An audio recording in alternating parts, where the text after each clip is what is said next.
Hi, I'm Shelby, and I'm in 9th grade, and today we're going to be reading Pajama Party. Starlight, star bright, come to story time tonight. Bring your friends, don't be late, meet at my house 8:30, Mother Goose. The moon was the first to see the note. She showed the cow what Mother wrote. The cow told the dish told the spoon told the cat, who fiddled a tune. Cat whispered to a boy named John, with one shoe off and one shoe on. Jack a dandy filled a sack and slung his treats across his back.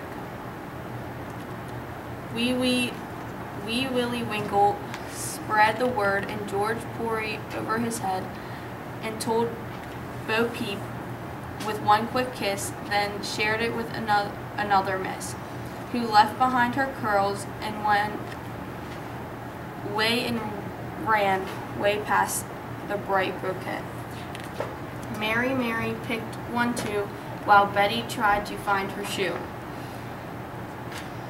Nimble Jack, so spry and quick, led them with his candlestick. They came upon a crooked house and a crooked man and a crooked mouse. Then all together, single file, they walked the final crooked mile. Right on time, 8:30, they marched through Mother Goose's gate. They dressed in pajamas, old and new. Mother Goose wore PJs too. Handy Spandy Jack a dandy shared his cake and sugar candy. They gathered in reading nook with Mother Goose's famous book.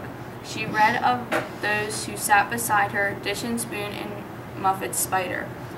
She read of those who were not here, like Simple Simon at the fair. She read of ships and seas they roam. She read of Peep's sheep came home. While happy hearts and bellies stuffed, yawns and pillows fluffed. She kissed each little sleepy head and tucked them soundly into bed. Then Mother Goose blew out the light. Sleep, my children, sweet dreams. Good night. The end. I'm Madison Holiday, and today I'm reading Tissue Please in honor of cold and flu season. Frog and his friends did everything together. At recess, they played hopscotch and jump rope together. In class, they sat at the same table and studied together. And when they had runny noses, they sniffled and snuffled together. Slurfle, they announced as they wiped their noses on their arms. Ahem, Mr. Sage replied. After school, Frog and his friends rode their bikes to dance class together. They were practicing for the recital. Frog loved his ballet class. Lately, he had a hard time concentrating. He still had a runny nose, which made it difficult to dance. Snorkel, Frog ran out. When his friends heard him, they remembered their noses were runny too. Soon, the whole class was a huge chorus of sniffles and snuffles as they wiped their noses on their arms.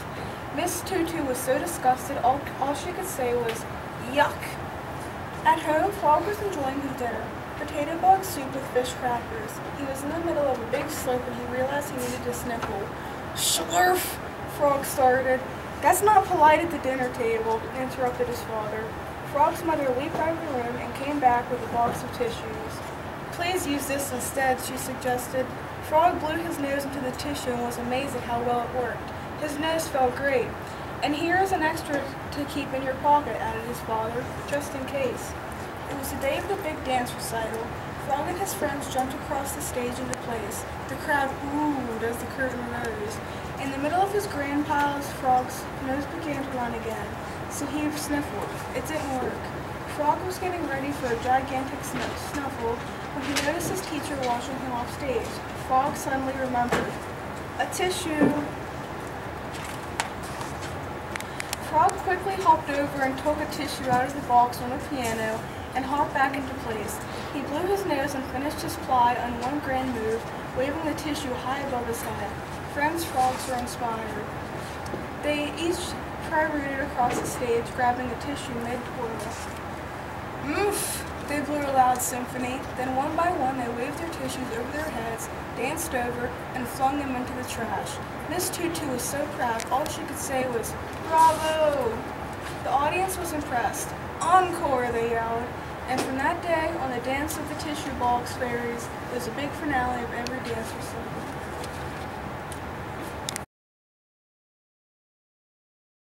Hi, I'm Jordan Madison and I'm in 7th grade, and today I will be reading I Have to Go. One day, Andrew's mother and father were taking him to see his grandma and grandpa. Before they put him in the car, his mother said, "Andrew, do you have to go pee?" Andrew said, "No, no, no, no, no." His father said very slowly and clearly, "Andrew, do you have to go pee?" "No, no, no, no," said Andrew. I have decided never to go pee again." So they put Andrew into the car, fastened his seatbelt, and gave him lots of books and lots of toys and lots of crayons, and drove off down the road. Vroom! They had been driving for just 1 minute when Andrew yelled, "I have to go pee!" "Yikes," said the father. "Oh no," said the mother. Then the father said, "Now, Andrew, wait just 5 minutes. In 5 minutes we will come to a gas station where you can go pee." Andrew said, "I have to go pee right now." So the mother stopped the car. Screech! Andrew jumped out of the car and peed behind a bush. When they got to Grandma's and Grandpa's house, Andrew wanted to go out to play. It was snowing and he needed a snowsuit. Before they put on the snowsuit, the mother and the father and the grandma and the grandpa all said, "Andrew, do you have to go pee?"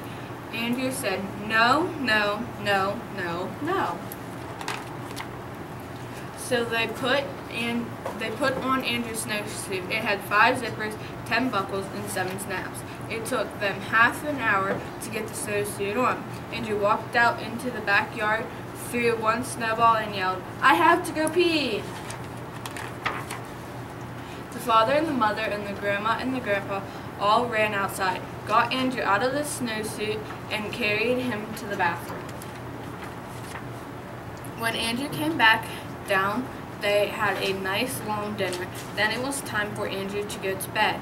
Before they put Andrew in bed, the mother and the father and the grandma and the grandpa all said, "Andrew, do you have to go pee?" Andrew said, "No, no, no, no, no."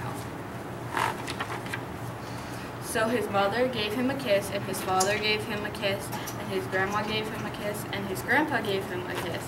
"Just wait," said the mother. "He's going to yell and say he has to go pee." "Oh," said the father. "He does it every night. It's driving me crazy." The grandmother said, "I never had these problems with my children." They waited for 5 minutes, 10 minutes, 15 minutes, 20 minutes. The father said, "I think he is asleep." The mother said, "Yes, I think he is asleep." The grandmother said, "He is definitely asleep," and didn't yell and say he had to go pee. Then Andrew said, "I wet my bed." So the mother and the father and the grandma and the grandpa all changed Andrew's bed in Andrew's pajamas.